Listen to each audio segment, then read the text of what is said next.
আকস্মিক বন্যা ও ভূমিধসে নেপালে ব্যাপক প্রাণহানি ও ধ্বংসযজ্ঞে শোক জানিয়েছে বাংলাদেশ। দুর্যোগের এই কঠিন সময়ে কাঠমান্ডুর প্রতি সংহতি প্রকাশ করেছে ঢাকা। পররাষ্ট্র মন্ত্রণালয়ের এক সংবাদ বিজ্ঞপ্তিতে জানানো হয়েছে, ভয়াবহ এই দুর্যোগে নিহতদের ঘটনায় বাংলাদেশের জনগণ গভীরভাবে শোকাহত।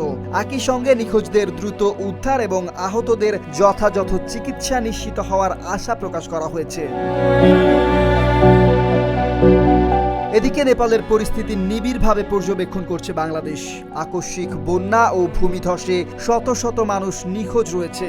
তাদের মধ্যে পর্যটক সহ আরও অনেকের প্রাণহানির আশঙ্কা করা হচ্ছে।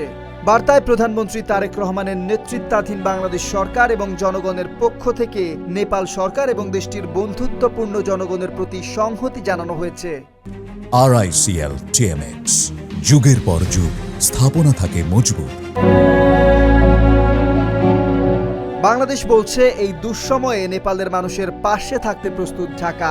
শুধু শোক প্রকাশ নয়, প্রয়োজন হলে উদ্ধার ও ত্রাণ কার্যক্রমেও সম্ভাব্য সব ধরনের সহযোগিতা দিতে প্রস্তুত Bangladesh.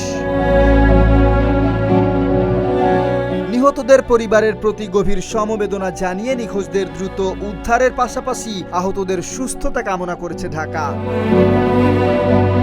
Desk report, Dhaka post.